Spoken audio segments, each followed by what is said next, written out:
So if y'all could go on social media, I guess YouTube or Facebook, whatever, and share the stream so some people may look. And there we go. We in this thing.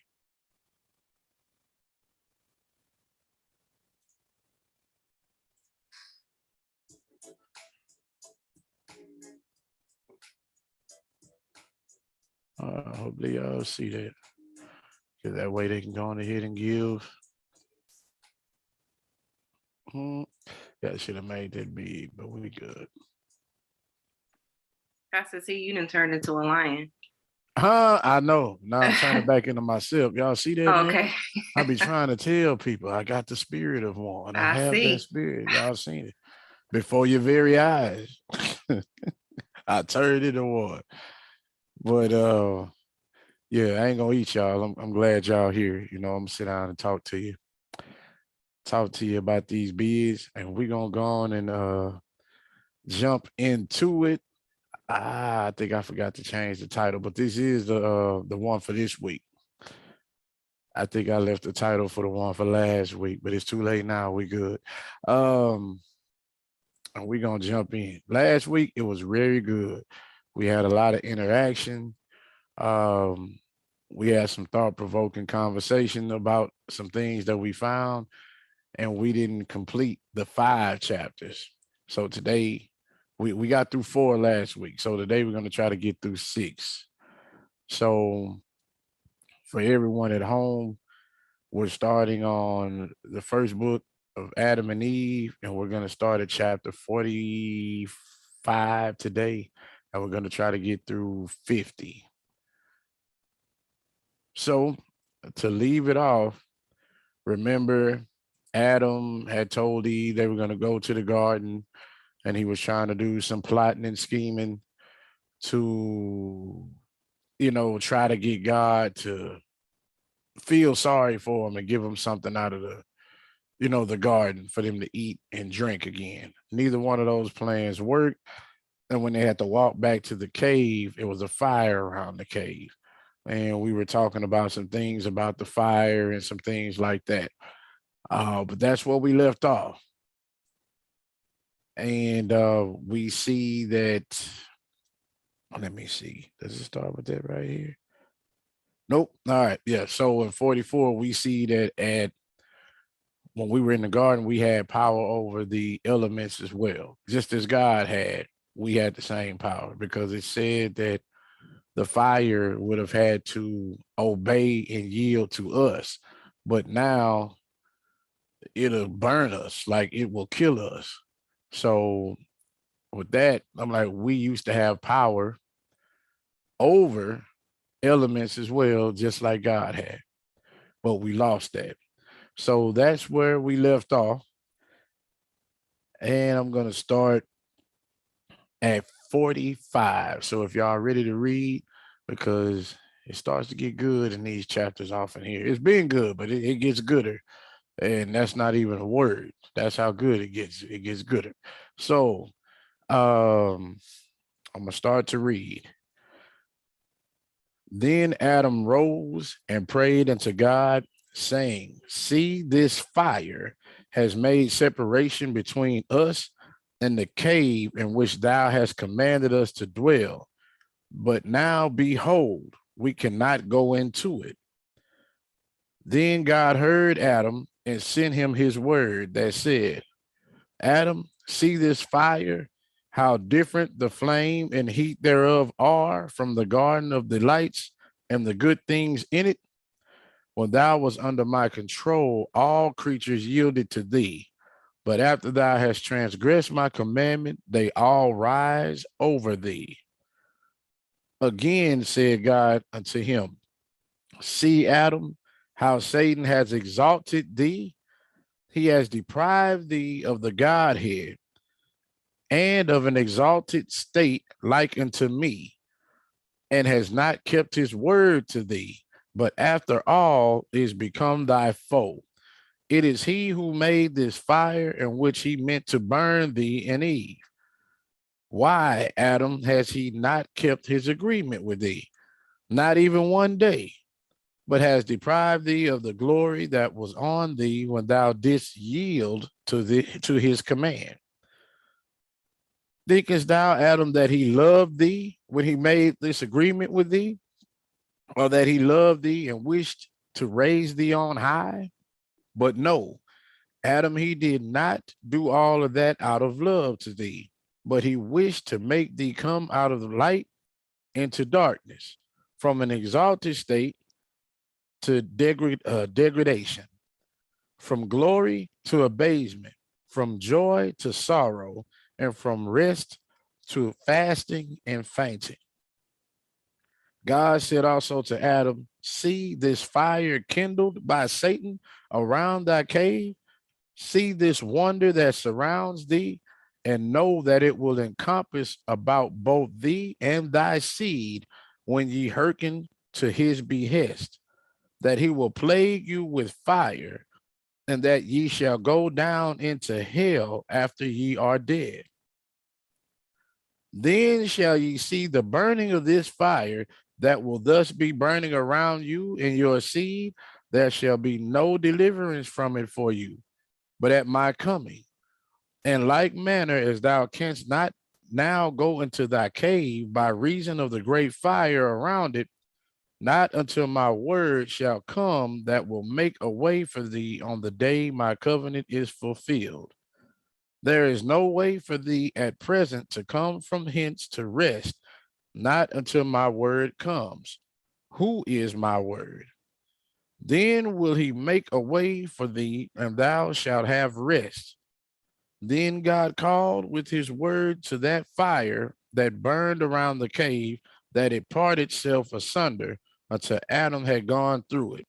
Then the fire parted itself by God's order, and a way was made for Adam. And God withdrew his word from Adam. And that's chapter 45. So God said a whole bunch in that chapter.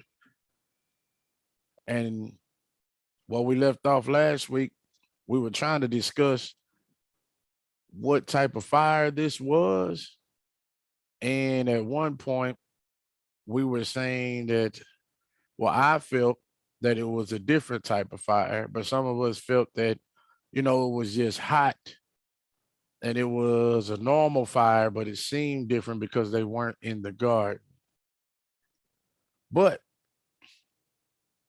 what do we get from this chapter? What are you guys' thoughts with what's going on and what's happening?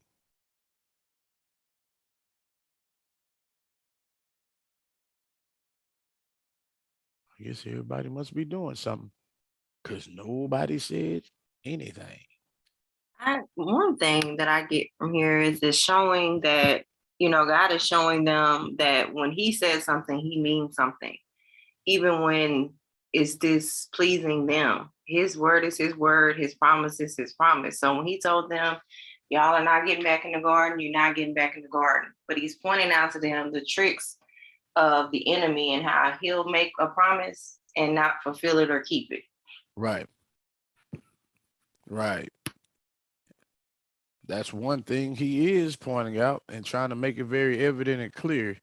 And he's using real life experience, not I'm making this up, and this is what I want. You can see for yourself of what's happening with you, what's going on.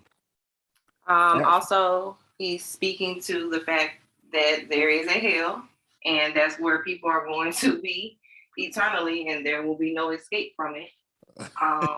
He's mentioning yet again the coming of Yeshua when he said my word. Mm-hmm. That's something else that I saw. Oh yeah. Oh yeah. All right. Mr. Thomas, you got anything? No, I didn't really hear. I got in towards the end. I kept getting disconnected and I couldn't hear nothing. So I didn't pretty much hear none of that chapter. So hopefully I can chime in next chapter. All right. All right. Anybody else with anything from this one? Kind of what Tanya said, where it shows in 10, where he said, you will not be delivered from it until my coming. which references Jesus or Yeshua in the same as she mentioned. I think that's part is when they said, just like you cannot go into your cave right now because of the great fire around it. So that's one. And then I forgot another part. She mentioned something else and I forgot my thought. What was the first thought you said, Tanya? I know what it was. How the enemy told them one thing, but it did not actually happen, and God just making it clear that His word is His word, and pointing that out to them. When I say something, that's what I mean. Here, Oh, that's what it was. yeah. Yeah. Oh, okay. When you said that, it made me think of why He says, "Let your yea be yea and your nay be yea," because that's how I am. When you make a vow, you keep it, because that's how He is. You don't break your word. But that was 45, Walter. 45, Walt.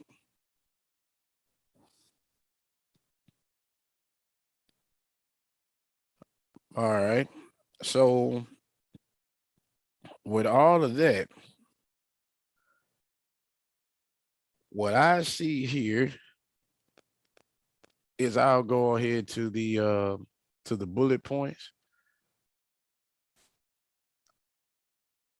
But what I saw first of all in here is that somewhere Adam actually has made a deal with the devil. We haven't read it yet. And from what me and my wife have found, he actually did, and it's in a different book. So we're going to come across that. But right now, what God is saying is that you made a deal with the devil and he hasn't honored it at all. I'm going to go to the scripture where he says it.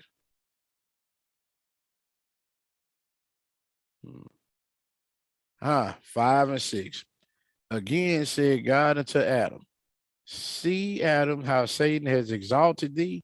Like he told you he was going to lift you up. So this is how he lifts you up, right? He has deprived you of the Godhead, and he deprived you from an exalted state like me, and he has not kept his word to thee. See, where did Satan give Adam, where did he make him a promise? You haven't seen it in here yet. We know he made one to Eve when he was talking to her through the serpents. Yeah, but Maybe there can be with them as one. He really didn't make Eve a promise. All he told her was that you're not going to die and your eyes will be open. He didn't promise her anything. He made her promise him something. Yeah. That we read in another book. But what we see right here, he hasn't promised them anything. So what is God talking about? That's why I say somewhere, which we know is in another book. Adam made a deal with the devil. And like he says right here, and 5, like unto me, and has not kept his word to thee. But after all, he's become your foe. Not only did he not keep his promise, he became your enemy. And it's him who trying to burn you up right now. And then in 6, why has he not kept his agreement with you? Not even one day. But he did deprive you of the glory that you had when you started to listen to him. That's something that stood out to me, because that now puts a lot of things in a different scope. This here brings into play generational curses. So looking at this, we have a generational curse that goes all the way back to Adam and Eve. Now y'all see this is deeper than what we thought. Adam actually made a deal with the devil somewhere. And listen to him. I got a question. So is the deal when they went in the garden and Satan said, "Hey, if you eat of this fruit, you're gonna be, you're gonna be like God." And Oh so no, the promise was that they was gonna be something, but they never became it. Or did I misinterpret that? Yeah, nah, that's what that's I was thinking. yeah, but that's not the deal. He had told them that, but he didn't promise them anything. It's in another book. Tasha had found it, and we sat there and read. Adam, well, Eve actually starts to tell their children in more detail a bunch of things that went on between them and Satan.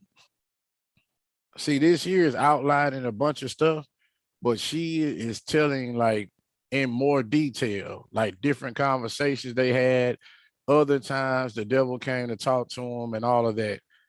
And Adam did make a deal with the devil. The devil came and told Adam he could get him back to heaven. If he listened to him, he could get him back to heaven. He knew how to do it. Adam told him, okay, and started to listen to what the devil was telling him. Eve as well.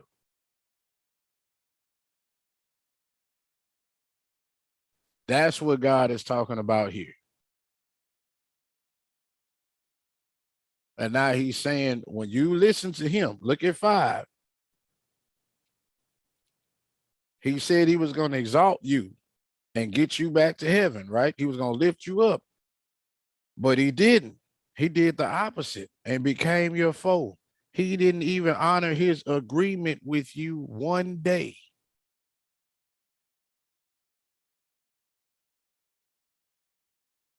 I'm like, it wasn't no, okay, we have a deal. If you eat the fruit, then I'll do this for you. Or if you eat the fruit, then I could do it. That's not a deal. That's, hey, eat the fruit and this is going to happen. That's not a deal.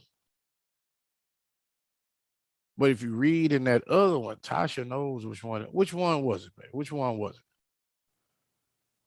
What, the book? Yes. The book of Adam? I'm looking for it now. Yeah, see, it's in there. I remember right when I read this, that's the first thing came to my head. He did make one. Now we see why Satan can pursue everybody so hard. Because the first man here made a deal with him. And the first woman made a deal with him.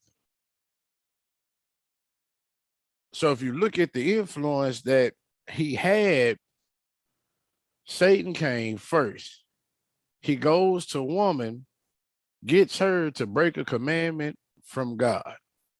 All type of terrible stuff start to happen. They have to live like they don't want to live. And now with the hardships they go through, he comes later on to the man, hey, you're going through all of these hardships and all this. I could get you back to heaven. And man not wanting to go through anything. All right, then. I'll do what you tell me to do as long as you're going to get me back to heaven. You made a deal with the devil. Now I can see why God is saying in Revelation, it won't be that many of you going to heaven. It's only going to be one book. And why it's so hard for certain people to just shake things.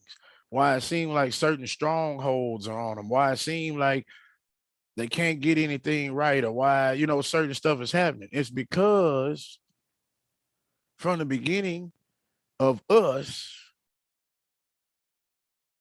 your forefather made a deal with him. So he's staking claim.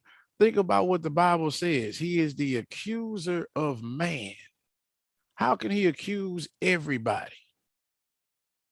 Well, I know how. Because their forefather gave him access to them. So now when everybody sins, he could, yep, I got him, God.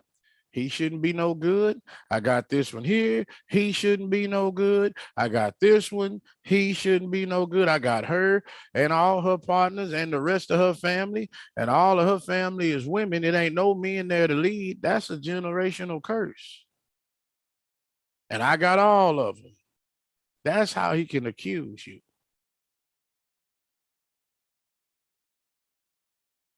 Remember, everything that we do, God has already said to them in the beginning, earlier in this book, the choices that you make are your own, and you're going to answer for them. I gave my commandments, but whatever you choose to do, you're going to answer for them later. So Adam chose to make a deal with Satan. That deal has consequences. Satan didn't just come in and force himself on Adam. He didn't force himself on Eve neither. They chose to let him lead them. They chose to make a deal. They chose to listen to him. So now all this other stuff is going on because you chose. You let evil in.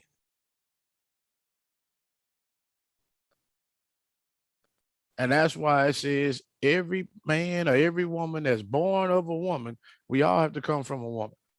Every person that's born of a woman is born in sin. Well, how you gonna say we sin before we even get here? Just by entering, we sin. Well, now we see. This is how. Now it's starting to make a lot of sense with that stuff that it says in the Bible, right? Now I said, reading this, it started getting kind of deep reading this, and it get a little bit better going on. I'm like, it gets even deeper than this.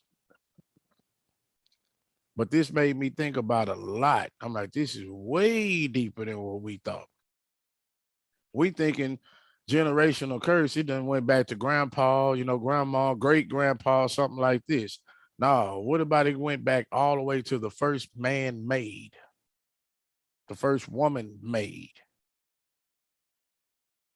We thinking this is deep. See, this is bigger than us. Yeah, we didn't know how much bigger than us it was. We were looking at something on a scale like this, and we like, yeah, this is big, but it's really, we got to go all the way back to the beginning of time. It's more than what we thought it was.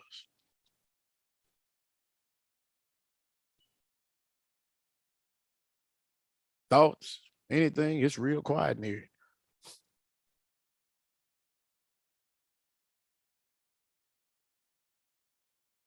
Well, No. yeah, I see. It's really not. It's real quiet. I guess I'll go on to my second bullet point then. Adam, at one point, listen to this. Adam at one point thought Satan loved him. We haven't read that at all either, right? But look at what God says in verse 7. Thinkest thou, Adam, that he loved thee when he made his agreement with you? See, when he made that deal with you, you thought he loved you. Or you thought that he loved you and wished to raise thee on high. That's verse number 7. So while all this stuff is going on, because of him, somehow he still approaches Adam, tells him something, and Adam falls for it and thinks that Satan loves him.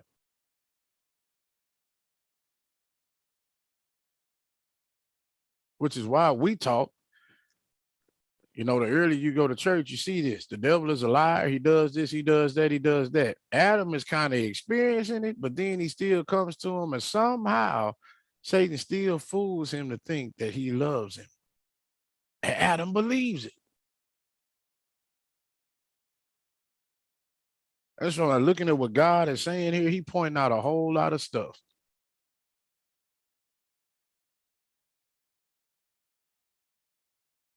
Also, we can go to number 3.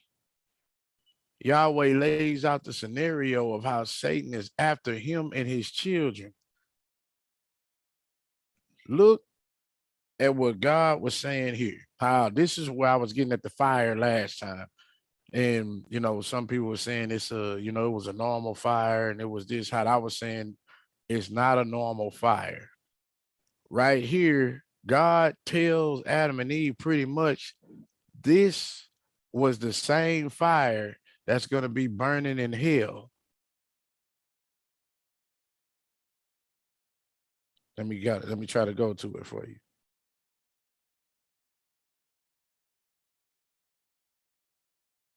Because if you see, hold on. Man, that's where we cannot go into it or ever see the flame. Yeah, see, in verse 3, this is what God says. Adam, see this fire and how different the flame and heat thereof are from the garden of delights and the good things in it. See, this is a different fire. The flame and the heat of this is different. And then when you get down here to verse 9, God said also to Adam, see this fire kindled by Satan around thy cave. See this wonder that surrounds thee, and know that it will encompass about both thee and thy seed when ye hearken to his behest, that he will plague you with fire, and that ye shall go down into hell after ye are dead. Then shall ye see the burning of his fire that will thus be burning around you and your seed. There shall be no deliverance from it for you. But at my coming, in a like manner as thou canst not go now go into thy cave by reason of the great fire around it, not until my word shall come that will make a way for thee on the day my covenant is fulfilled. And then in 11, there is no way for thee at the present to come from hence to rest, not until my word comes, who is my word. Then will he make a way for thee, and thou shalt have rest. Then God called with his word to the fire that burned around the cave. You see that? What he's saying is, this is the fire that's going to be burning you in hell. You and your kids, as long as you keep listening to him. So this isn't a normal fire. That's why Adam was like, it's something different about this fire. Like, that ain't regular fire. You see, God said, oh yeah, you see the flames and the heat is different. This is what's waiting for you when you go to hell. These same flames are going to be burning, and they're going to be burning you and your kids. And you're going to be in it until Christ comes. Then I'll get you out of it. That's if you keep listening to him.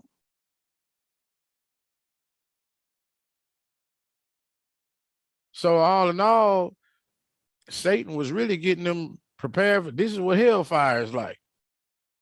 Adam and Eve got to actually experience what hellfire is like, how it feels, how hot it is. None of us want to experience that. They actually experienced it. So think about this contrast. They go from being in the Garden of Eden to experiencing hellfire. They done seen it all.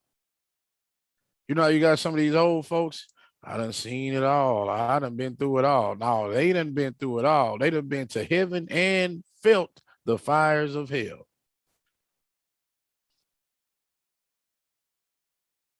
Make you think, right? And also, number 4, God gives them a warning. He lets Adam know that if you keep giving in to Satan, he and Eve, you and Eve, y'all gonna go to hell when you die. Remember, he done already told them, I'm gonna save you. Once you die, you come to heaven. He done told them this, I don't know how many times. But now this the first time he tell them this. If you keep listening to him, you gonna go to hell. And you're going to burn in that fire. And I'm not going to get you out of it until Christ comes. So what he's saying is you still going to go to heaven, but you're going to go to hell first. Then they got to remember, Christ ain't coming for another 5,500 years. So you finna be in hell burning for 5,500 years. Then Christ gonna come get it. That's a long time to burn.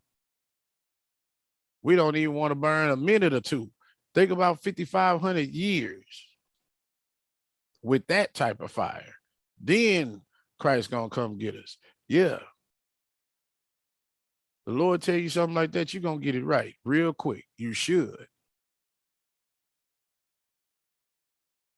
So before we go to the next chapter, any thoughts now that I've gone over the bullet points?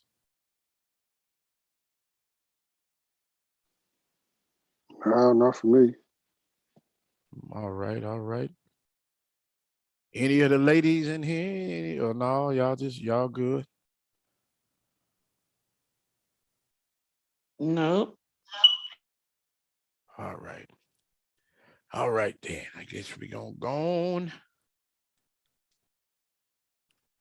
to 46. And it says, then Adam and Eve began again to come into the cave. And when they came to the way between the fire, remember last chapter it said God told the fire to make a way for them and it parted. And when they came to the way between the fire, Satan blew into the fire like a whirlwind and made on Adam and Eve a burning coal fire so that their bodies were singed and the coal fire scorched them. And from the burning of the fire, Adam and Eve cried aloud and said, "O Lord, save us. Leave us not to be consumed and plagued by this burning fire, neither require us for having transgressed thy commandment." Then God looked upon their bodies on which Satan had caused fire to burn, and God sent his angel that stayed the burning fire. But the wounds remained on their bodies. Oh, you in the comments. Hold on, y'all. Hold on. Let me pull up the we have somebody watching live and they in the comments. They done sent me a message.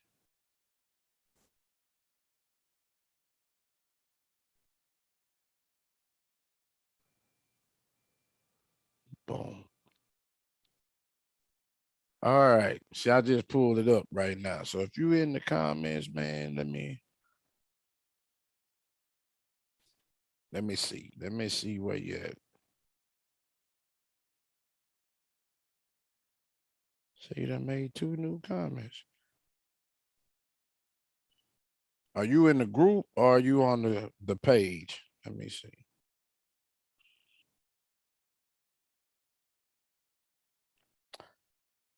Look like you might be in the group.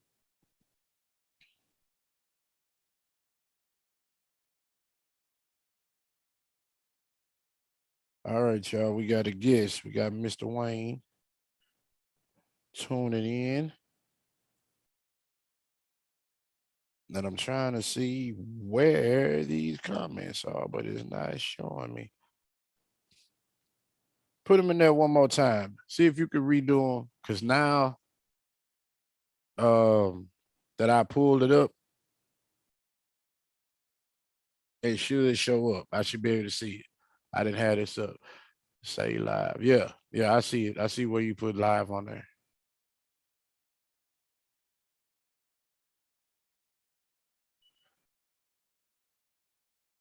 All right. Put redo those comments, and while you're doing that, I'm gonna read chapter 46, and then we'll answer that your questions or read your comments. All right. So we're back at 1. So that their bodies were singed and cold fire scorched did. Somebody say live. You put say live. That's all I see on there, man. But number 2. What is the Zoom info? Hold on here. Let me shoot that to you. Hold on, guys. I'm about to shoot Mr. Wayne the Zoom info so he has it because he's trying to join us live.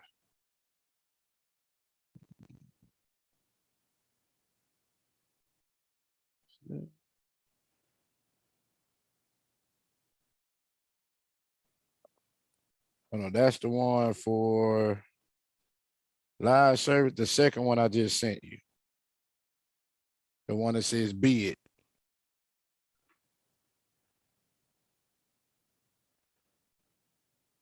The one that says be it. That's the information. All right. So now we come back to 2. And from the burning of the fire, Adam and Eve cried aloud and said, "O Lord, save us. Leave us not to be consumed and plagued by this burning fire, neither require us for having transgressed thy commandment." Then God looked upon their bodies on which Satan had caused fire to burn, and God sent his angel that stayed the burning fire, but the wounds remained on their bodies. And God said unto Adam, "See Satan's love for thee, who pretended to give thee the Godhead and greatness, and behold, he burns thee with fire and seeks to destroy thee from off the earth. Then look at me, Adam. I created thee, and how many times have I delivered thee out of his hand? If not, would he have destroyed thee?" God said again to Eve, "What is that he promised thee in the garden, saying, At the time ye shall eat of the tree, your eyes will be opened, and ye shall become like gods, knowing good and evil. But lo, he has burnt your bodies with fire, and has made you taste the taste of fire for the taste of the garden, and has made you see the burning of fire and evil thereof, and the power it has over you.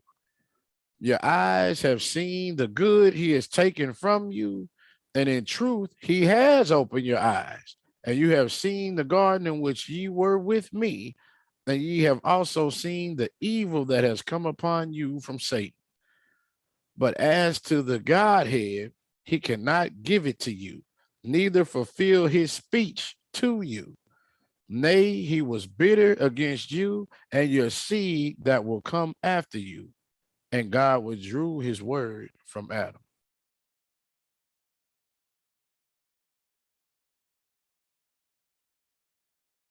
What do we got with this one?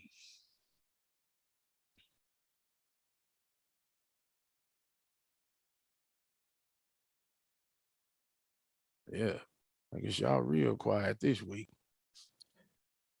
Really quiet. So did that answer the question we were asking from the last chapter? What you mean did it answer the question? Was this the deal? No. Yeah. No, that's not a deal. He just promised you that's not a deal. A deal has to be an agreement on both sides.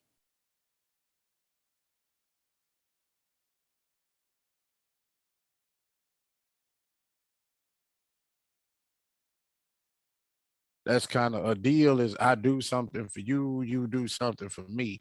Just me promising you something, that's not a deal.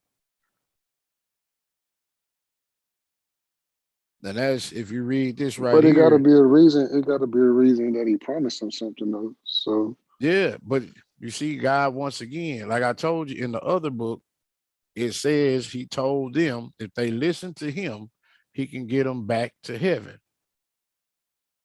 It tells you right here, God says it again. Hold on. Let me go back to it. Okay. Deliver him out of hardships if befall them.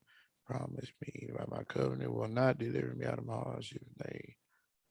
Oh, I done already went to the next one because wasn't nobody saying that. Hold on. Here we go. I'm gonna find it.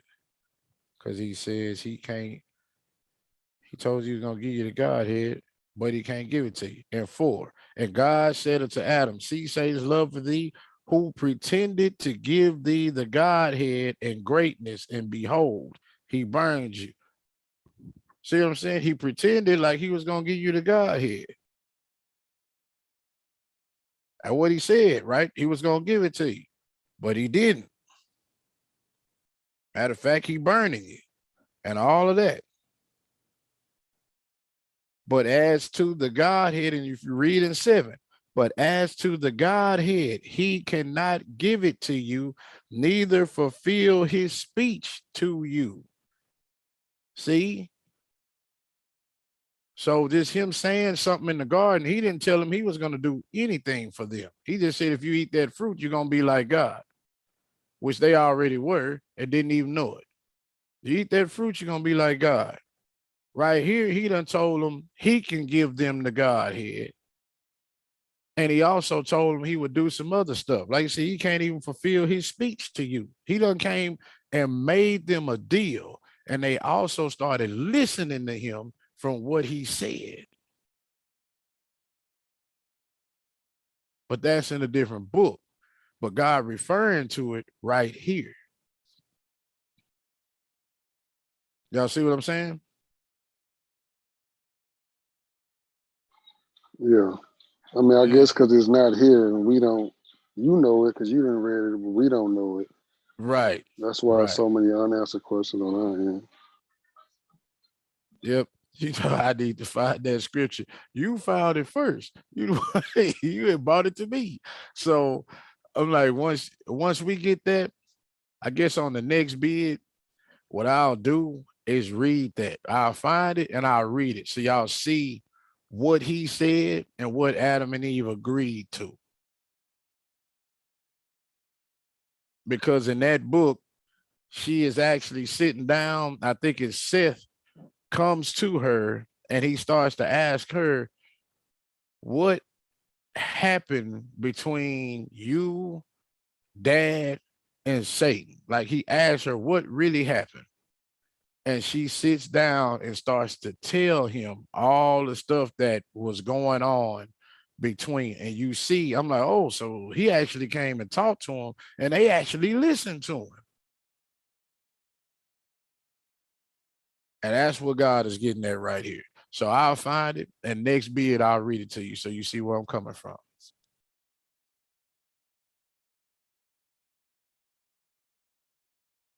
But yep, that I'm saying. He told him he can get him back into heaven. He told him he could do some stuff, and God pointed that out. And y'all actually listen to him. He ain't honor nothing he said, not one day. Not one day at all. And he trying to kill you. He done burnt you. So think about that. Remember, God had already told him last chapter, yeah, this is hellfire. This is the fire he gonna be burning you with in hell. Now they actually get burned by it. And God doesn't. Oh, go ahead. Good evening. This is I finally found my way in. This is Brother Wayne here. Yeah. And you got some good teachings there. They experienced hell flame, and not too many people. They don't dissect their word. They don't know their word. Yeah. Hell has different parts of it. There's some places in hell that are hotter than others, depending on the work that you've done. What you've done. Right. You know. Right. And I like when you said that God gives you a choice. In other words, what you're saying is that man is a free mother agent. God gives him that right. He gives him that right to make choices. But the choices that we make have to be wise choices, or it can be damnation unto our soul, or it can be a glorious thing. I'm with you. I'm enjoying your teaching on today, and I'm looking forward for that verse 2 when you find it. Oh yeah. We gonna have that. Like I said, next week I'm gonna have that for you, man. And we're gonna go over it. But yeah, I hear you over there. You trying to Tasha, I'm put us up surprised on you that. ain't found it yet. But Tasha be on them scriptures. Yeah, she does. And that's I'm like, she the one came to me with it probably about a month ago. And we sat there and read it together. Cause even what stood out to me, it was funny when I read it when Eve kind of got mad at Satan because he wasn't honoring what he said he would. And I guess a couple of his plans didn't work. So Adam was mad, Eve was mad, and Satan came down, and it's like they both was, I'm gonna say, cussing him out, but they wasn't cussing him out. They were just talking to him real aggressive. And Adam was like, you told me if I did this, that you were gonna do this, and nothing you said have come true. Matter of fact, my life has gotten harder since I was listening to you. And the devil straight up told him, he was like, man, I don't he talking about anything I tell you, I don't go by what I tell you. I don't keep my word with nobody.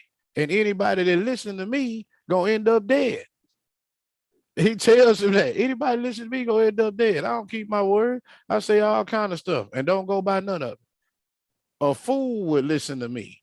And that's when Adam started getting mad. And then he started telling him, I'm trying to kill you. That's where I got that phrase from. When Satan was telling him what was real right then. He talking about, man, God cast me down here and I've been living like this the whole time. And when I saw you got made and you was living in rest while I was living in distress, that's what it says. That's why I left. He said, you was living in rest while I was living in distress. And right then, I planned all my anger, I pointed it at you and was like, I'm gonna kill y'all and make you fall. And Eve got mad and said, how dare you come against God creation and you fool us and do us like this? And the devil kind of put her in her place. He said, hey, you the one listen to what I said. God told you a commandment. You ain't have to listen to me, but you did. So you the one bought this on yourself. Woman, you need to start it. Like he said some stuff to her and she got quiet and didn't say nothing because how dare you do it? Hey. You already had the commandment from God. You listen to me. He was talking about God ain't give me that commandment. You had that commandment and you chose to listen to me. Yeah, she chose. That's the key word. Like you said, you got the choice and you just better make the right one. And she didn't, obviously. So that's what I was saying. I was looking at this like he pretty much laid it out there. He told the truth then, but he told Adam what it was. Anybody listen to me gonna end up dead. I don't keep none of my words. I'll lie and say whatever. But that's Adam was, you told me this and you didn't keep it. So yes, they did make a deal. And God is referring to it right here. You done made a deal and he ain't keep nothing of what he said. So now they are actually experiencing, I guess, lying and how it works. Because in the garden, they were deceived. See, it's a different from being deceived and being straight up lied to. In that agreement, they were straight up lied to. In the garden, you were deceived. You were made to think it was something and it kind of wasn't what you thought it was. That's kind of like when you look at a brochure and they got all the pretty pictures on there and you come over here, it's going to be sunshine. We got palm trees and we got all of this. Our resort looks like this and we got that. And then when you get there, they got one palm tree. You know, it's kind of rainy. The pool all dirty. You can't really get in it. In the hotel room, they done took a picture of the best hotel room they got, but the one you in look kind of raggedy. See what I'm saying? You made me think this was something that is really not. That's deceivery. And that's what he did to him in the garden. But with that deal, he just straight up lied. Bam. And I put it in your face. I don't go by nothing I say, man. Y'all listening to me, you're going to end up dead. That's what I'm here for. That's straight up lying to somebody. But that being said, any other thoughts on 46? I'm like, he done burned them with the hellfire. Not only did y'all feel the heat and you saw it and God told you, yeah, this is what's in hell waiting on you. He actually burned them with it. So now they have felt what it feels like to be in hell. They felt it. They've gotten the contrast. You went from heaven to feeling what hell is like. We can't say that. I'm like, we've never been in heaven. We've never been in the garden. And hopefully don't none of us on this call or anybody watching feel the hellfire. But they've done both.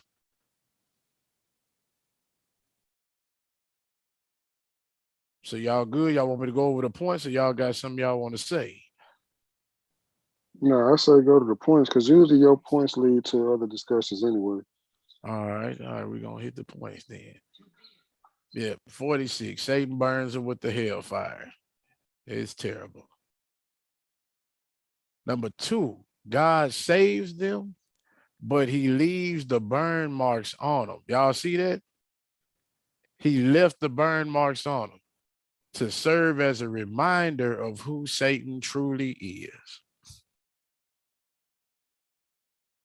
If you go back up here and it says they cried out for him to save them because they was on fire.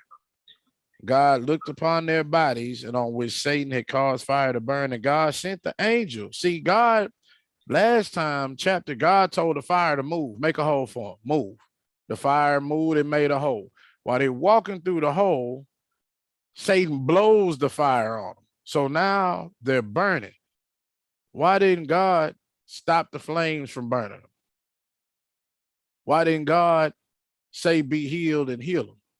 He let them burn for a little bit. And then he say he sent his angel to stay the fire, to make sure it didn't move no more. I think he did that on purpose. Y'all been getting all kind of demonstrations of who he is, but y'all still don't really see how bad he wants to kill you. Now that you done touched that flame and it done burn you, you gonna know who he is. That's kind of like I could tell you the stove is hot, but you ain't really gonna believe me till you touch it and you get burned. Right here, he actually let them get burned, like literally let it happen. And he didn't heal them from it. Why would you not heal somebody? Remember what we say at church, when I'm burned or I'm scarred, I can look back on this scar later and be like, God healed me from this. This is what God saved me from. Or right here, I was on my way to hell and this happened. Scars are landmarks, right? For us to use on our journey to salvation. So right now, they done got burned, bam, by hellfire. You think they ever gonna forget that? No. And I'm gonna leave it on you. Every time you look at this mark, you're gonna remember Satan burned me with fire right here.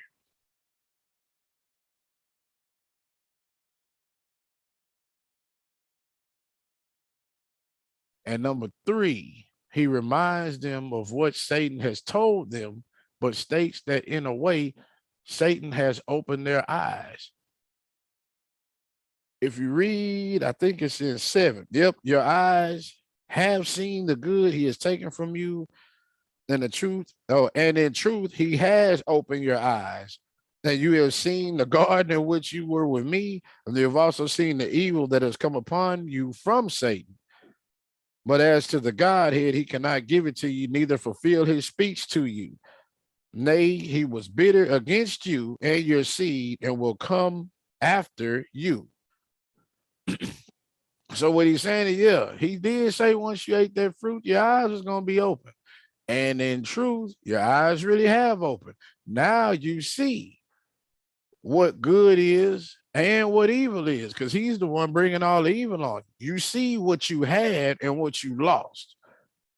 You see what he's taking you from and what he's doing to you now. You truly see all of that. But you didn't have to. You already were in good. You were just like me. Like, just like me. Only thing is I had rule over you. Other than that, you were exactly like me. Now you are what you are. And your eyes have been opened and you see what you were. That's crazy. That's kind of like a truly great athlete or a truly great teacher or a truly great whatever. This person, he's had a gift his whole life. And he's looked at it like, yeah, it is what it is. It's nothing. I'm good. It's nothing. Until he loses it.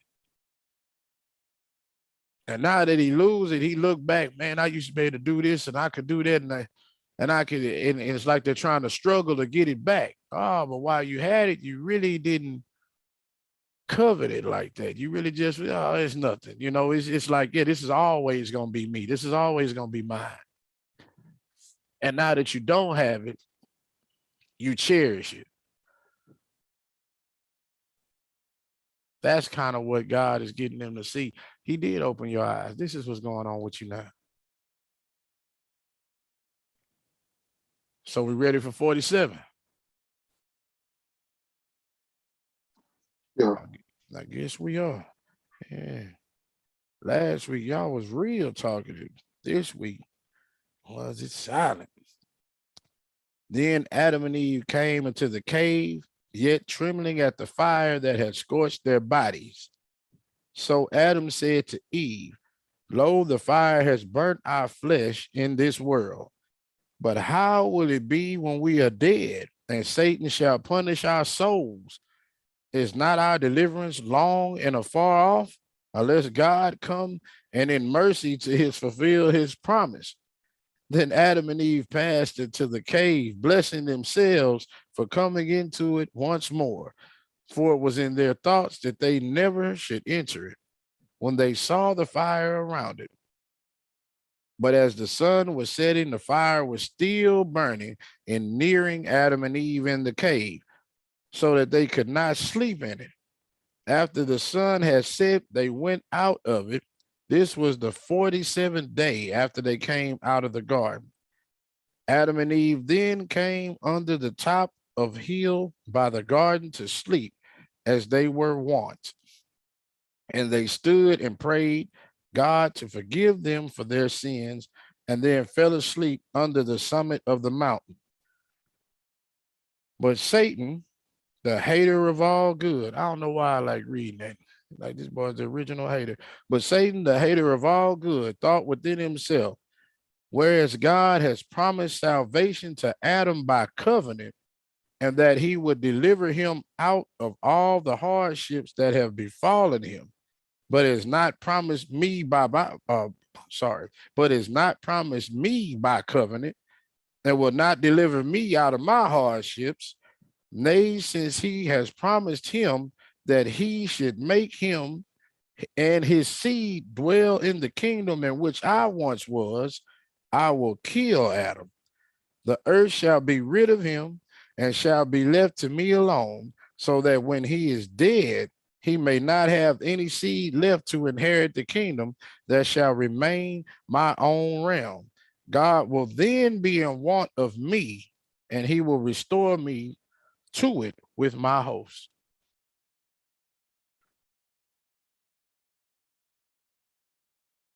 And that's 47 right there. That's number 47. So we see Satan is plotting. Adam and Eve done went in the cave, and looking at it, remember earlier in the book, they said they'll never want to go in the cave. They ain't want to go in there, all this other type of stuff. Now that this fire burning, they done got burned. They were happy to be able to go in the cave. It said they came in blessings. Here's this, oh, thank God for this cave. But at first, remember, you didn't want to go in there. You said God is punishing you. God is doing all of this. That cave was for your safety, and you didn't even know. Yeah, I mean, but like you just said, they just felt the fires of hell. Please, Yeah.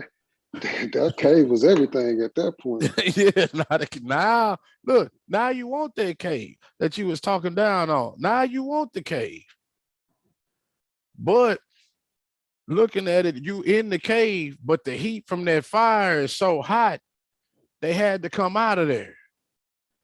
And they went and stood under a mountain and prayed. They prayed to the Lord and fell asleep on the base of the mountain. But while you down there asleep, look at what the devil doing. While they sleeping, he plotting. Think about it. The old folks used to say that. While y'all sleeping, the devil plotting. I remember I used to hear that a couple of times from grandma and some other people. It's literal right here. They done fell asleep, and the devil's sitting there like, hey, man, look, God done made Adam a deal that he gonna bring him out of the hardships. So once it's all over, he gonna take him back to heaven. He ain't made no kind of deal with me like that. So you know what? I'm gonna kill him. Because if I kill him, like he said, I'm gonna kill him. Remember, Adam and Eve haven't had any kids yet. If I kill him before he has kids, none of his kids get to inherit the kingdom of heaven because he didn't get to have any. So if he don't get to have any kids that get to go to heaven, God after a while take me back. Because now ain't too many people up there with him. So like you wanted Adam and his kids to be up there, Adam didn't get to have no kids. So yeah, you might bring Adam up to heaven, but it'll just be him. So then he'll ask me and my people to come back. That's his plot. Don't let him have kids. So now we all get to go back. While you resting in comfort, the devil is plotting on how he wants to kill you. That's what I'm saying. But what do y'all have to say about this chapter, chapter 47, what you just heard? That was the main thing that stuck out to me, how he's pretty much hating, like you said, like since he wasn't promised what Adam was received through God's covenant, he got to hating and wanted to get rid of Adam. It's really just that simple. Yeah, he's the hater. He said the hater of all good, like the original hater was him. Mr. Wayne, man, what you got? No, I want to ask you a question because heard you when you reading that verse, you spoke of covenant. So I'm trying to get a deeper understanding of it. Is a covenant and a promise, are they two different things? Ooh. Hold on here, man. Now you finna make me interlinear. No, but answer them just off what you like. To me, my opinion, I would say they are two different things.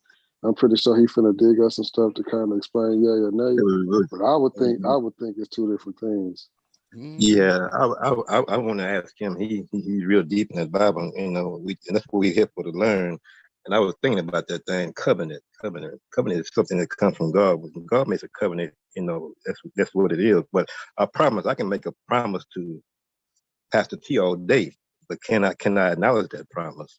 The promises are made, like the song say, promise we don't keep. Promises are made to be broken.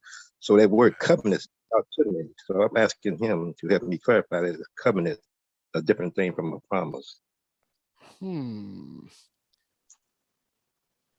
It's not to make you study more, Pastor T, but I just no, you know, hey man. We're fellow laymen of the gospel, and sometimes we don't have all the answers. So you know, that's why I'm just coming to you. Yeah, but what you saying is correct, because we take them as, you know what I'm saying, the same word. Covenant means promise, promise means covenant. We take it as the same thing. But it has to be a difference, because if it wasn't, why would the Bible use two separate words kind of for the same thing? One has to have more emphasis than the other. So it has to be a difference in there somewhere. It may even be a small difference, but it's a difference in there somewhere. So right now, I have the Hebrew definition of promise. It says speech, word, speaking. A speech, a saying or an utterance, a word, business, occupation, acts, matter, case, something, manner. That says a manner. So I guess a promise is something that can be acted out or done. Like, I'll make you a promise that, you know, I'm going to come help you with this. I'm going to help you with that. That's what it seems like. And it's an act. Like you spoke a word, but you're doing an act with it. Yeah, a saying and an utterance, and it says acts, matter, cases, or something. So, yeah, I made you a promise and I have to act on it. I have a deal with you, and I have to act on this side with the deal. That's a promise. Now I'm going to look at what covenant is.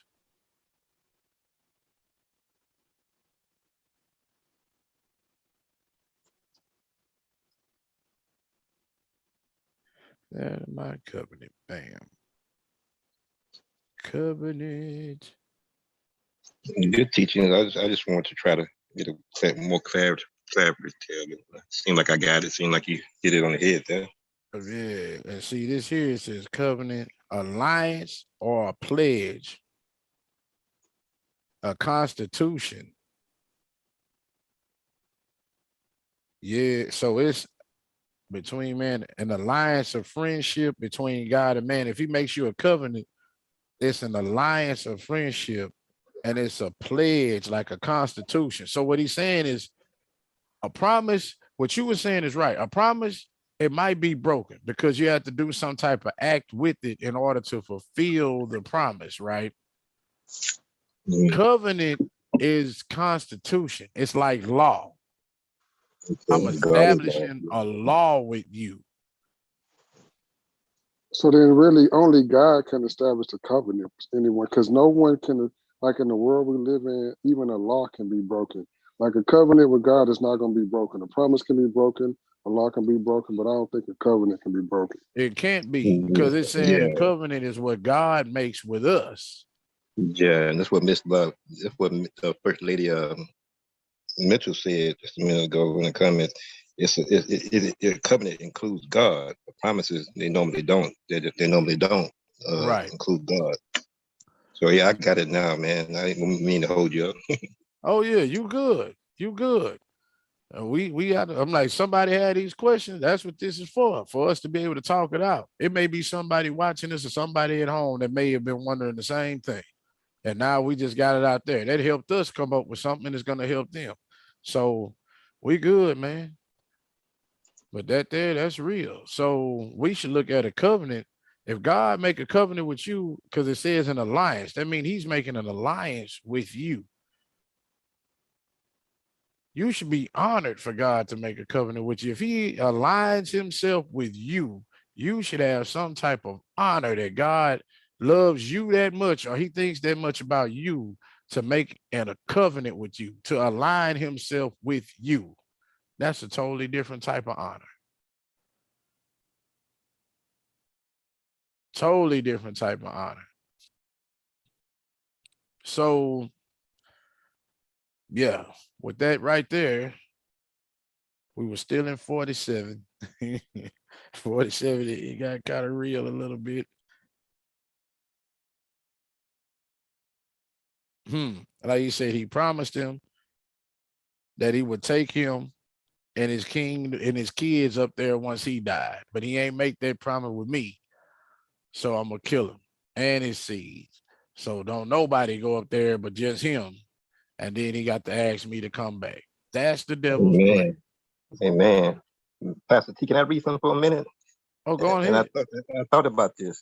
You know, I thought about this. Most people, you know, we can misinterpret verses all the time. You know, but most people you hear say, "Well, God put the rainbow in the sky for a promise." But look at this here. He said, "I have set my rainbow in the clouds, and it will be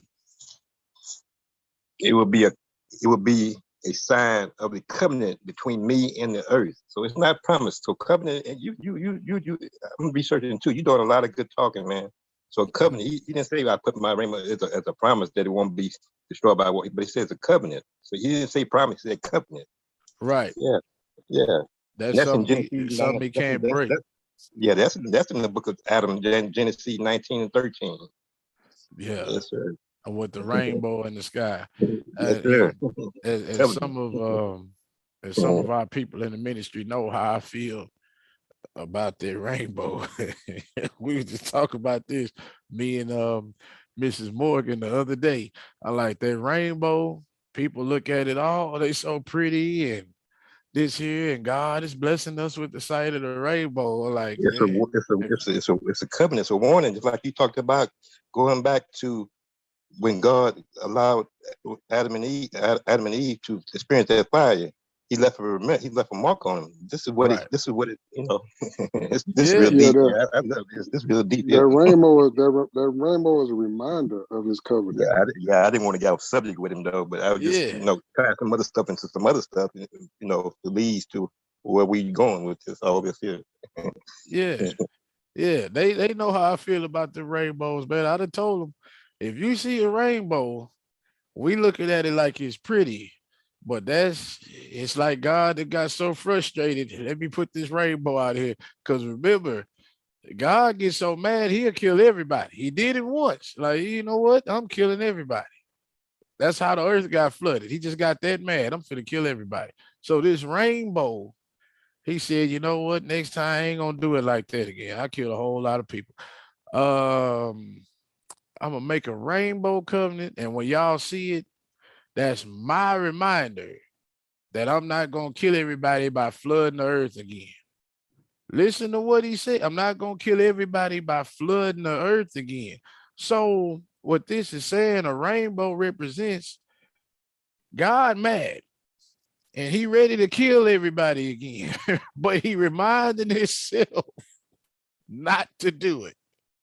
That's what a rainbow is for him to remind himself not to kill y'all. Anytime I think about just going and killing everybody, let me put a rainbow out there. So that's how we should be looking at a rainbow. Like, God mad, and he want to kill everybody right now, but he not, because of his covenant that he made. That's how we should look at a rainbow. And think about what they done turned the covenant into. He said he not gonna kill everybody. I'm gonna put this rainbow out there so I know not to kill everybody. And now they done turned it into a sign for something he said he hates, to represent something he said he hates. So it's kind of like we taking God's mercy and grace and slapping them in the face with it. We're gonna take the covenant that you made with us and the symbol for the covenant, and we're gonna slap you in the face with it. I ain't gonna go into all of that because it's just gonna get kind of real with some of that stuff there. I'm gonna go over the bullet points for 47, and we can keep it moving. Because if not, I'm gonna stay right there because that's wrong. It's wrong. It's wrong. But all right, 47. Adam begins to think about where his soul will dwell. He said that in verse 2. They came into the cave, their bodies was burned, and he turned to Eve and said, lo, the fire has burned our flesh in this world, but how will it be when we are dead and Satan shall punish our soul?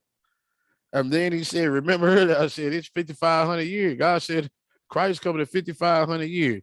Is not our deliverance long and far off? Wait a minute now. So God been talking to us. And if we keep listening to him, we go to hell. We done felt this fire. We go down there, we gonna burn in it. And Christ is far off right now. So we got to start thinking about what we're doing. See there, that burned and already started to have, insight. It's already given them insight of what can come in the future. And it's already going forth to bring about change. You talking about that make me think of parenting, like how some parents coddle and try to protect from different things. God let them feel the burn, and he left the wounds. Yeah. So they can try to go I forgot the term to use. Yeah, just think about it. You let somebody get hurt with something. Yeah. You let them get hurt with something. A child even think, well, I ain't doing that no more. You've been telling them the whole time, leave that alone. Stop messing with that. Get off over there. Do this here. And they just keep going. It stays on their mind. Yeah. Then when something hurt them, I ain't doing that no more. Mm-hmm. All right. Sometimes you got to let them get hurt. That's the only way they learn. Right now, they thinking about it. Look, hey, we done got burned. Look, if we go to hell, like he said, what we gonna do if we die and go to hell? If we gonna feel this fire and the Lord coming, that's a far off. We better start thinking about some stuff. He got the desired outcome. Think about it. Think about what you're doing and who you making deals with and who you listening to. But he had to let them burn a little bit for them to realize that.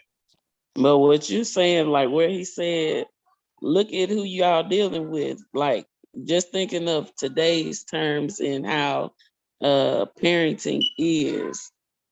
like that wouldn't be looked at as love. Yeah. That Yeah. wouldn't be a symbol of parenting with love. That'd be too harsh.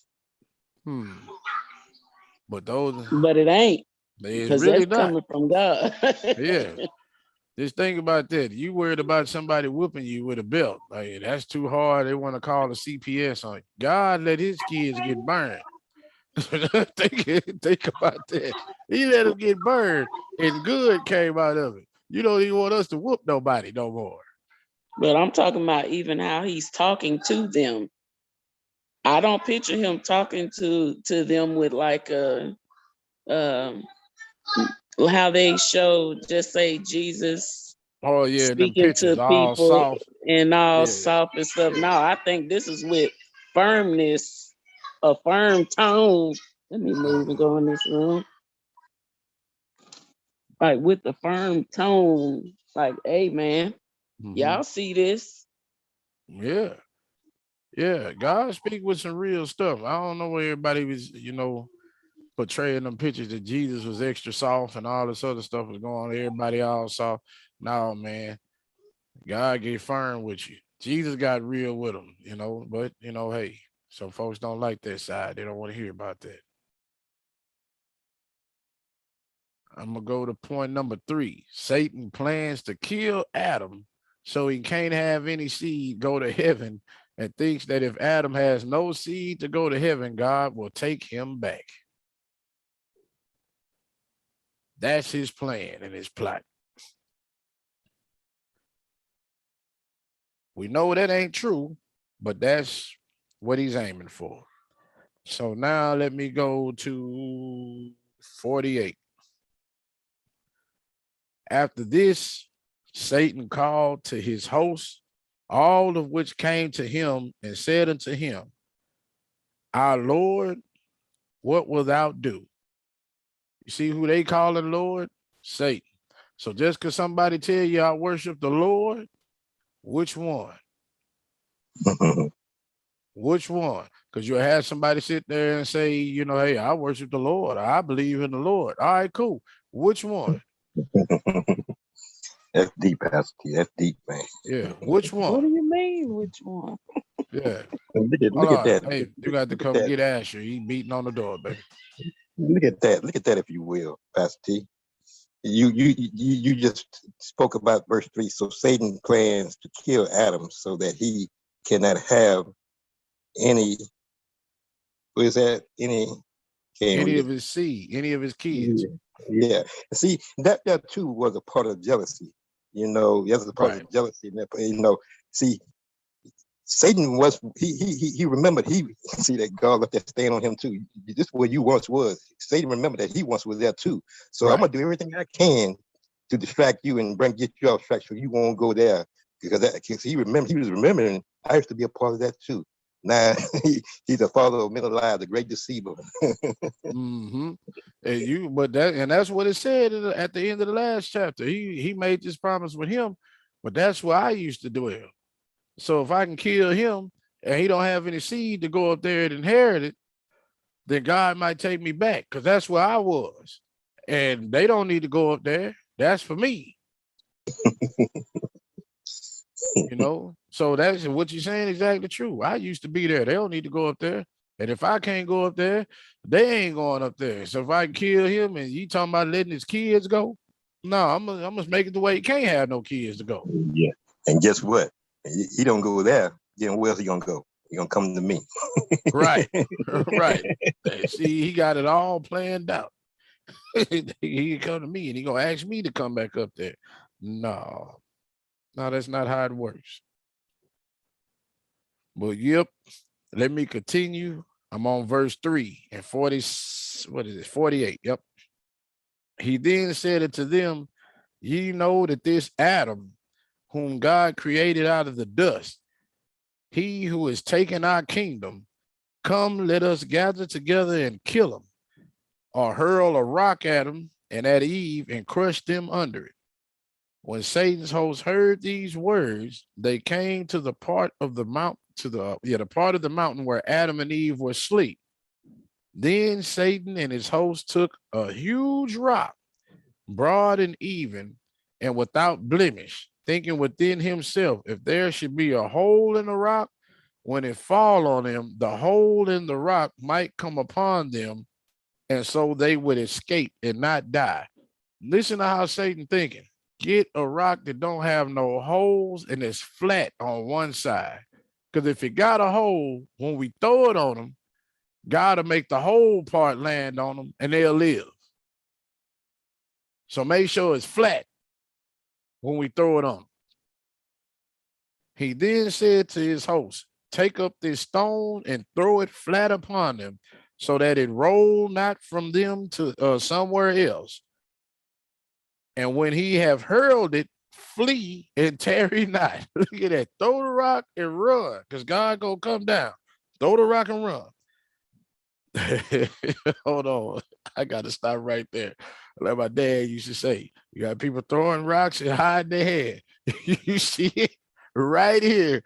Throw the rock. She just typed it in there. Throw the rock and run and hide.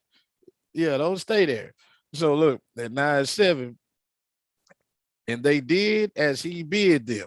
But as the rock fell down from the mountain upon Adam and Eve, God commanded it to become a kind of shed over them, that it did them no harm.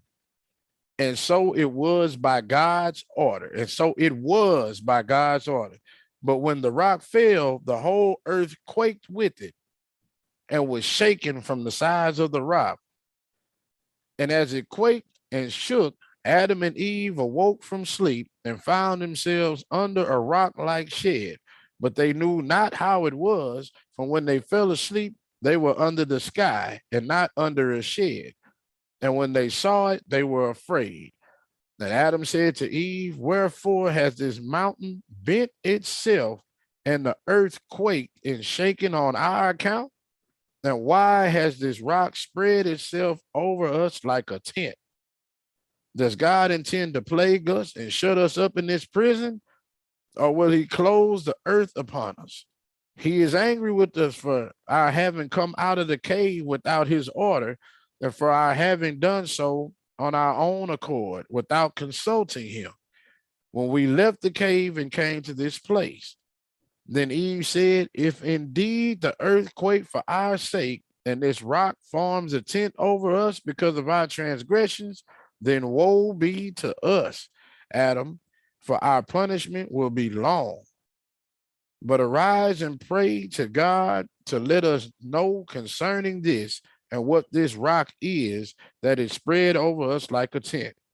Then Adam stood up and prayed before the Lord to let him know about this strait. And Adam thus stood praying until the morning. Thoughts? I'm gonna let y'all go first this time. Thoughts? All right, so my first thought. So even though, like Tasha put in the comments, the devil, he was plotting, right? Right. But even when he was plotting, he still didn't believe his plot was going to be successful. Think about it, because like he said, even when you wanted to make sure it was a flat rock and all that, but even when you throw it, still run, because he knows even though we throw this rock, it can be flat, it can be planned out perfect, something still can go wrong if God wanted to go another way. So Right. even though he was plotting, he still didn't believe his plot was going to be successful. I looked at that as they ain't want to get in trouble. Yeah. They threw it, but they wanted it to seem like it just was a accident, not them responsible for killing Adam and Eve, so they can still go back to the garden. But think about it. Would you look at this? This ain't like just a big rock they threw. It said the earth quaked. Oh, I know. And when Adam looked up, he said the mountain done bent itself. They threw a whole mountain. They tried to throw a whole mountain on top of Adam and Eve while they were asleep. A whole mountain. That's crazy. I think it looked like a mountain because God shaped it to look like a dome or a shed. Yeah, but why would they said the whole earth quaked? Oh, I know that. Yeah, That you just can throw mean a that rock. rock was so big. Yeah, but the whole earth ain't gonna quake. Now it will with a mountain. I'm like, you if you got a big rock, it's gonna be some quaking going on. But it said the whole earth quaked. They try to throw a mountain on them. And how I know that is in the next chapter. We're gonna get to it. But it's a mountain. And when he talking about this mountain done bent itself and came down on us. But they think it is bad. He talking about it. This mountain done came down. It's finna be, we finna be in punishment. Like we finna be locked in here and we can't get out. Or God might open the earth and swallow us up. Or something finna go wrong. Like they look at it like something bad is finna happen. But they don't know the Lord just saved them. They were asleep. Once again, the Lord has saved you. While you were sleeping, the devil was creeping. And this time he got his people involved with him. They threw a mountain down on him. Y'all, anybody else have something to say?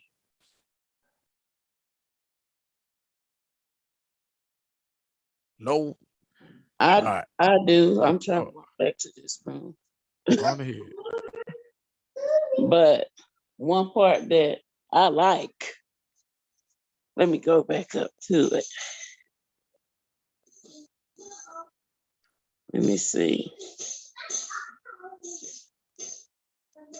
Let me find it. Oh, number 7. And they did as he told them, but as the rock fell down from the mountain toward, because it said the rock fell down from the mountain toward Adam and Eve, God commanded the rock to become a dome over them that did them no harm. And so it was by God's order. That part there was just like this. I was just thinking of how God's saving his people from the enemy. Like, just imagine being there, like seeing that in action. Like you think you about to kill us, whether kill them physically, but really God, like they say, he there. He looking at all that. He ain't finna let the enemy do nothing to you that he ain't ordained. Yeah. Yeah.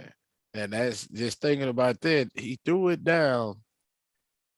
And while it's falling right before it hits you, God just speak and it That's what I'm talking transforms about. into something In else, a whole nother form. mid-air. Yeah, mid-air just transforms Like, into a shelter.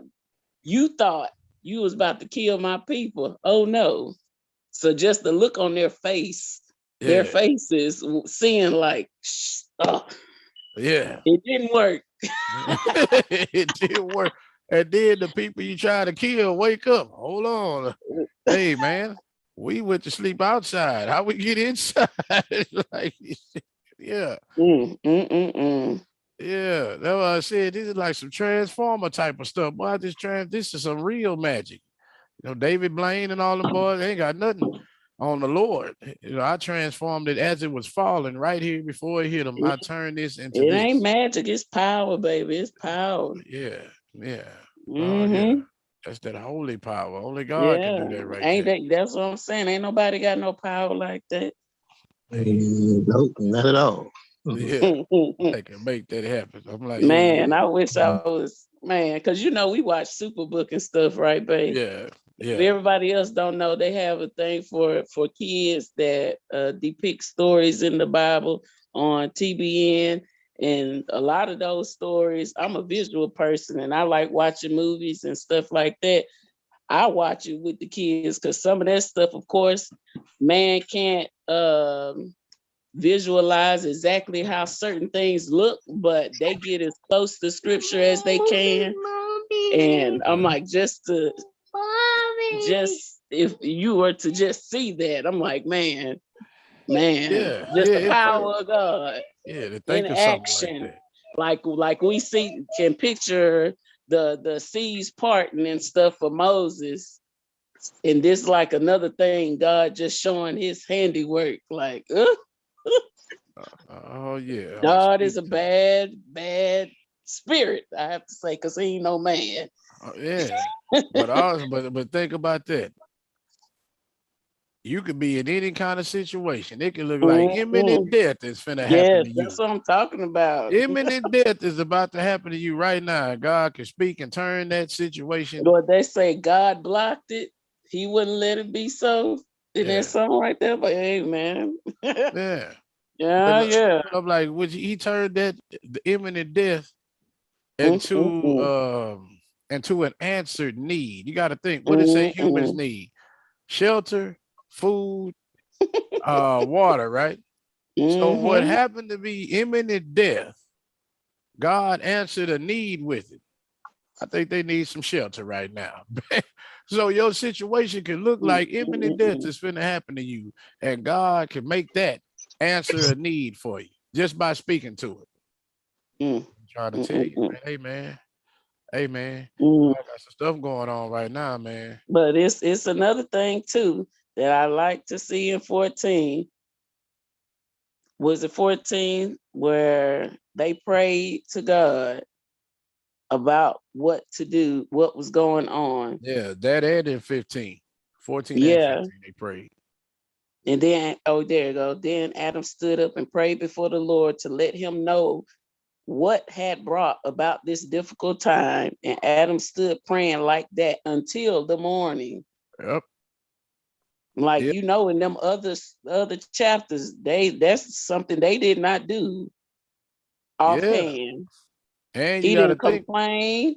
He didn't do none of that stuff. He was like, hold on.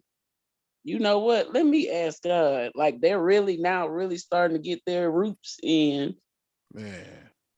I'm like, if you think about it, but he said that's what God mad at us because we came out of the cave because it was hot with that fire. Well, we didn't consult God on it first. So that might be why. So now they see Hey, they you need to start learned your consulting lesson. God. See, learn your lesson. Yeah, we got to start consulting God. So now they Yeah. consult. I say everything that you meant for bad, he done used it for good. So yeah, let me let me use a to go over these points. Number one, Satan and his minions threw a piece of a mountain down on Adam and Eve while they slept. Look at that. Not even while they up, while they sleep. God transformed it into shelter for them, and they woke up questioning what happened and prayed. I like this chapter. When I read that, I was sitting there on the inside. I was all like, this is like some real superhero type of stuff. That boy changed it in midair. But I was wondering one thing though. If he threw it down on them, it said it covered them. How did it cover them and not kill them? That was a question I had. I'm like, it's not floating off the ground. And it said for it to hit, the whole earth, quaked. So it hit the ground. How are they not dead? So on my the version, one it that I'm says it's a looking, dome. yeah. So if it was a dome, it would be kind of hollow in the inside. Yeah, it doesn't say that on mine. It says, and as it quaked and shook, Adam and Eve awoke from sleep and found themselves under a rock-like shed. But they knew not how it was. See, it says shed. But they didn't know. So in my mind, I pictured like a shed and they was in it. So like, kind of like God carved out a space. What the devil didn't want. Don't let it be a hole. Don't let it be nothing. Make it flat. In my mind, I'm like, God carved out a hole for him, right? That's what I thought. Yeah, but that's not it. We're gonna go to chapter 49. We're gonna see what actually happened. This is what's crazy. So the rock stayed flat. It says, then the word of God came and said, Adam, who counseled thee when thou earnest out of the cave to come to this place? And Adam said unto God, O Lord, we came to this place because of the heat of the fire that came upon us inside the cave. Then the Lord God said unto Adam, Adam, thou dreadest the heat of fire for one night. But how will it be when thou dwellest in hell? Look at that. You couldn't stand one night with the heat. It wasn't even burning you no more. How you think you're going to be able to handle hell? Yet Adam, fear not, neither say in thy heart that I have spread this rock as an awning over thee to plague thee therewith. It came from Satan, who had promised thee the Godhead and majesty. So God, obviously Satan told them they're going to be the Godhead and that they would be the kings and queens, majesty. And it is who threw down this rock to kill thee under it and kill thee under it and Eve with thee, and thus to prevent you from living upon the earth.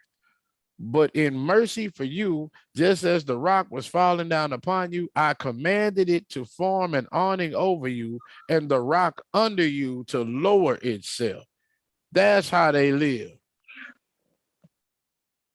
So it's hollow Yeah, but at see, the my top and version, at the bottom. God but see, made my the earth. version, it says a dome, though. It says, I commanded it to form a dome over you and the rock So, under you to lower itself. so if it formed, okay, so let's It's like say an it egg formed a dome. then. That's an egg.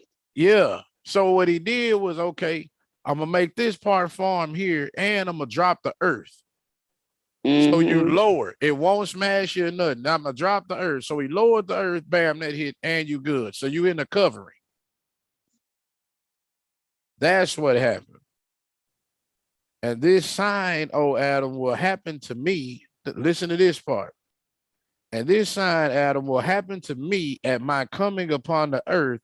Satan will raise the people of the Jews to put me to death, and they will lay me in a rock and seal a large stone upon me, that I shall remain within that rock 3 days and 3 nights. But on the third day I shall rise again, and it shall be salvation to thee, Adam, and to thy seed to believe in me. But Adam, I will not bring thee from under this rock until 3 days and 3 nights are past. And God withdrew his word from Adam, but Adam and Eve abode under the rock 3 days and 3 nights, as God had told them.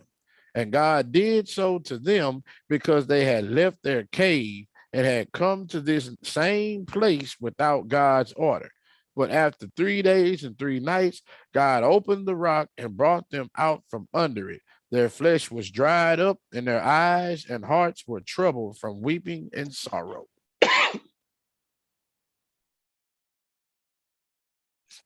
So right now he's telling them, how I got y'all under this rock, they're going to do me the same way. I'm going to die, they're going to put me in a rock. They close me in a tomb. I'm going to be in there 3 days, and then I'm going to come out. So I'm leaving y'all in here 3 days. So think of all of this stuff that they had to experience. They've experienced heaven. They've experienced the hellfire. You also finna experience how it's going to feel for God to do the resurrection. You in a stone tomb just like he was. It's dark, no food, no water, none of that. Just like it was with him. And you're going to be in here 3 days. But you experiencing it because think about earlier in the book, God told them, y'all supposed to be in the cave. That's where you take shelter. You come out during the day, you do your work. After that, you go back and take shelter at night in the cave. So now nighttime has come and y'all left out of the cave because it was hot. You left out of there, but that was your covering. I didn't tell y'all to come out here and sleep out in the open. So now that you came to sleep in the open, the devil done chopped off a piece of my mountain and tried to throw it down on you. And I had to save you again. I had to alter the earth and do some stuff to save you because you were somewhere you shouldn't have been. Think about how Satan came to burn in the fire in the first place. Y'all was coming out trying to plot on me. You was trying to trick me into giving you something. That's when he went over there and started burning your stuff up in the first place. See, all these times y'all been doing stuff that you shouldn't have been doing has caused all of this to happen. So now I'm gonna put you in here. You're gonna experience what I'm experiencing. You ain't coming up out from under this rock for 3 days.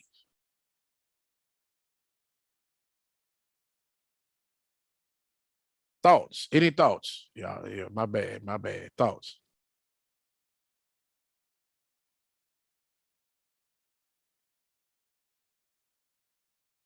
Well, it's real quiet again. Guess I'm gonna go on to the points. The 3 days, is, like you said, just like the Lord inside of the tomb for 3 days. We know the stone, it said Right. on the stone was rolled over to cover the opening of the tomb. And we know he was on a rock inside of the tomb. Mm-hmm. But yeah, I'm glad that's in here for those that don't believe in the lost books. Yeah. He telling them it's gonna happen. But what I took from this, I know Walt had to leave. That's why I said we got one more chapter and we done. I ain't trying to keep us on here all night. But God prophesies that Satan will raise the Jews. That stood out to me. It says he will raise the Jews to kill him, and that he will be put in a rocky tomb for 3 days until resurrection. So now this makes me go back, because everybody, when I came up young and they would say they killed Jesus, they'd always say they, but wouldn't say who. When I got older, and when I started reading, I'm like, the Jews killed him, but he said the Jews was his people. It's now that I'm actually a clergyman, I'm seeing it wasn't just any Jews. You know, you could have all kind of rogue people, but it wasn't any Jew. It was actually the priests and the church that killed him.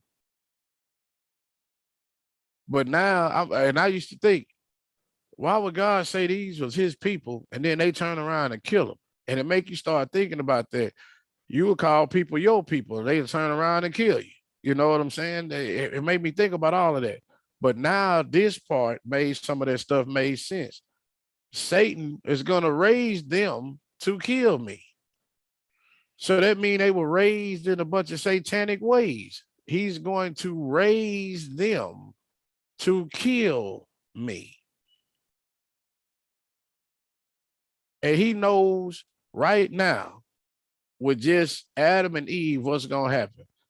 These are going to be my people. Satan going to get in them, cause them to have hard hearts, not listen to what I'm saying, not really follow the scripture, do all of this other stuff, like the Sadducees and the Pharisees, and to have all of these customs and all this others that really don't even have anything to do with me, to treat women certain kind of ways and to do all of this stuff that really don't have anything to do with me. And they're going to kill me behind all of that, because they influenced by Satan. This is wild. That's how your own people can kill you, because You they knew under if his it was- influence. Oh, go ahead. if they were for God, they wouldn't have killed. They would have been following him. But They would look, have been listening to what Jesus said, but they wouldn't have tried to kill him. yeah, but But the God whole thing, knows that was going to be Satan's plan already. but the whole thing was they were saying we God's people.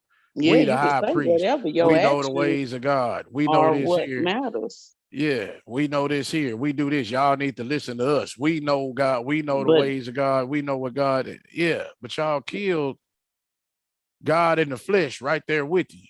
You killed him. no matter how much of the word they knew, Exactly. knowing the Because, word means very little if your actions don't follow. but it also make you think it is.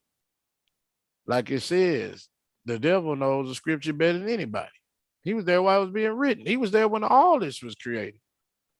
So yeah, and y'all under his influence. We know the ways of God. We know this. That's why it says Satan's angels gonna come into church too. And they're gonna look like angels of light, and they're gonna be saying scriptures and all of that. But they're gonna be doing Satan's work. He telling you that right here. It's gonna be my people. And they're gonna be under his influence, and they're gonna kill me. And then once you reading, it's the high priest and the church people that chose to do it. So it's telling you those were Satan people all along. He prophesying it right here. He letting you know what it is right here. Point number 2, he placed them in sort of a rocky tomb for protection, but told them they could not come out for 3 days like he would have to do. And number 3, we see we need to consult God before we make moves. Adam already knew God might be mad at us. We didn't consult him on coming out the cave and sleeping over here. And God bought that up. Y'all didn't ask me to come out and sleep over here. I should have been in there.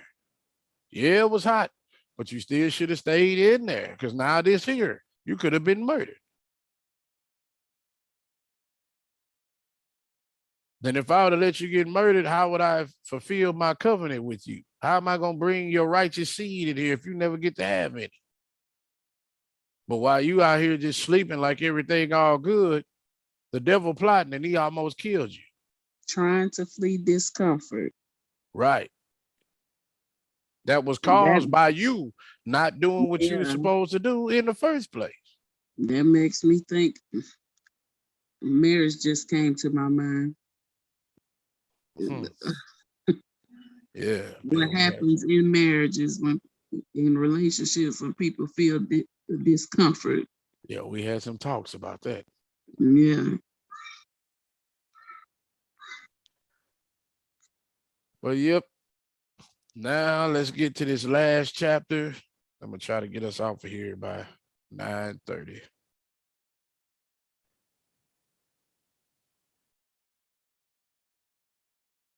All right. Chapter 50.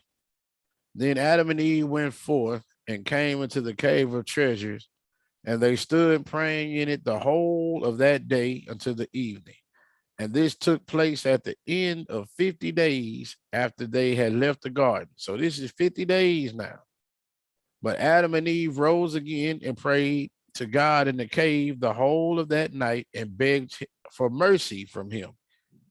And when the day dawned, Adam said unto Eve, "Come, let us go and do some work for our bodies." So they went out of the cave and came to the northern border of the garden, and they sought something to cover their bodies with. But they found nothing and knew not how to do the work. Yet their bodies were stained, and they were speechless from the cold and the heat. Then Adam stood and asked God to show him something wherewith to cover their bodies. Then came the word of God and said unto him, Adam, take Eve and come to the seashore where ye fasted before. There ye shall find skins of sheep whose flesh was devoured by lions and whose skins were left. Take them and make raiment for yourselves and clothe yourselves with. And that's number 50. And to me, 50 is pretty much cut and dry. Now that they see they need to start consulting God before they make their moves, they start to realize after all of this happened, think about it. All of these days they've been out of the garden. They've been whining and begging, and God, hey, drink the water. No, we ain't drinking it. Eat the fig. No, we ain't eating it. Do this here. And then you trying to trick God into doing stuff for you. All of this is coming on you. The devil done came to you. He done burned you. He done almost threw you, made you throw yourself off a mountain. Y'all done killed yourself. All of this stuff is going on. But now, after he tried to throw part of a mountain on you, and God sit there and say, yeah, you ain't consult, don't come out here like this. And you realizing what's really going on, and you done got burned, all of that. Now, finally, y'all start to wake up. Y'all prayed, they say, you know, we got to do something for our bodies. God been telling you this the whole time. And what y'all been doing is whining and complaining and trying to fool and trick him into doing stuff the whole time. But finally, y'all have got up and said, we got to do something. You came out of the cave, didn't know what to do. We got to put clothes on first, but I don't know how to make clothes or how to do that or where to find them. Y'all didn't find them for you. So then you consulted God, like you said, we need to start consulting him.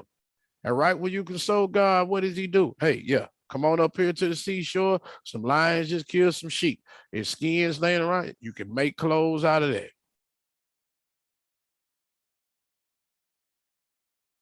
So now you're starting to see when you consult God before you make your moves, he's going to give you direction. Just like you're doing with them. But you have to get in your mind, I got to do something. Just like them. He been telling us we going to have to work. We got to do something.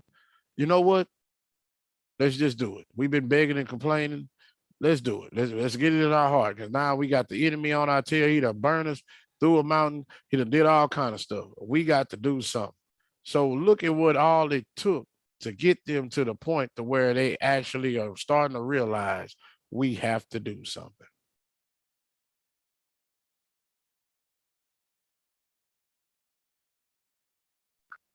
Anyone of y'all got anything to say with that? Or? That's what I saw too. It took 50 days for you to work. 50 days for you to finally get it through your mind. And then from that sheepskin being left, this is the first time that I can see that you can see before the animals were peaceable. Now they are not. Yeah. Because the lion killed the sheep. Yeah. But that's what God was telling them. This is what goes on out here in the real world. When they was leaving out the thing, he talking about, yeah, at nighttime is when the creatures hunt.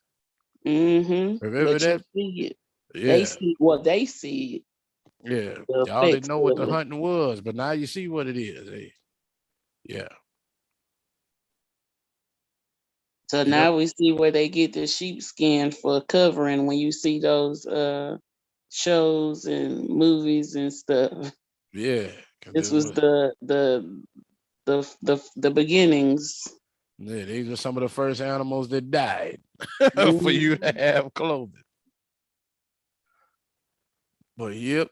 Any other thoughts? Because I'm gonna get to these points and shoot. And after that, it's a wrap for the day. No other thoughts? All right. Well, we're gonna have first Adam and Eve finally start to realize that they have to start doing things for their bodies, but don't know what to do or where to start. Number two, they consult God and he gives them direction. And number three, the first animal clothing. Remember the first time they didn't, they got the leaves, but now this is the first animal clothing. And it came from sheep. Lions didn't kill the sheep. But that's pretty much all we got for tonight, man. I say it was a whole lot on this bid. We went through 6 chapters instead of 5 because we only did 4 last time. I'm trying to keep us up with even numbers. So we hit 50. Next week, we're going to start at 51 and we're going to go through 55. But I will read that scripture to y'all where it tells you what deal that Adam made with the devil. And which is why God is telling him now, you did this deal. He didn't honor nothing he told you. So we're going to read that next week. But like I say, for anybody that is watching, if you want to contribute to the ministry, if you want to give, I can put up the video. But we have our website, truebelieverfam.com, where you can give through PayPal. We also have an app you can give through, and we have Cash App. All of that will be displayed, I guess, on our little intro video that we have, but you know, you will be able to do that. And if you are blessed by this word, or if it's teaching you guys anything and you want to contribute to help us keep moving forward and growing, because we are starting to save for a building as well. And if you want to contribute to it, you have any kind of love for us, feel free to donate. But with that being said, I guess I'm gonna run this here video, and we're gonna go on ahead and call it a night. Are y'all good? Y'all good over there? Everybody quiet. Yeah. All right. Mrs. Mitchell, can you give us a quick prayer up out of here? Because we already had our prayer session at 7. If you guys want prayer, at 7 o'clock, we have prayer, and it's right before this bid. 7 o'clock on Wednesdays, we have a prayer session, and then we go into the bid. So since we've already had our prayer session, we can close out with a quick prayer, and I'm gonna give you the video, and that's a night. It's a wrap. Love y'all. All right, God, we come to you thanking you for just giving us this knowledge that we can refine our ways and do what you called us to do.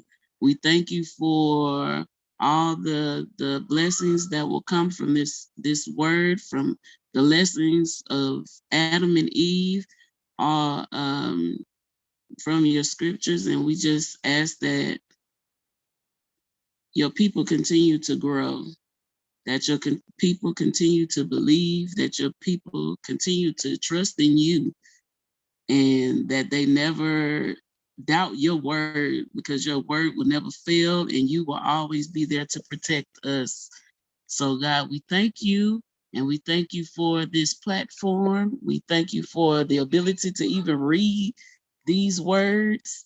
And we just honor you on this day, and we give you thanks. In Jesus' name we pray. Amen. Amen.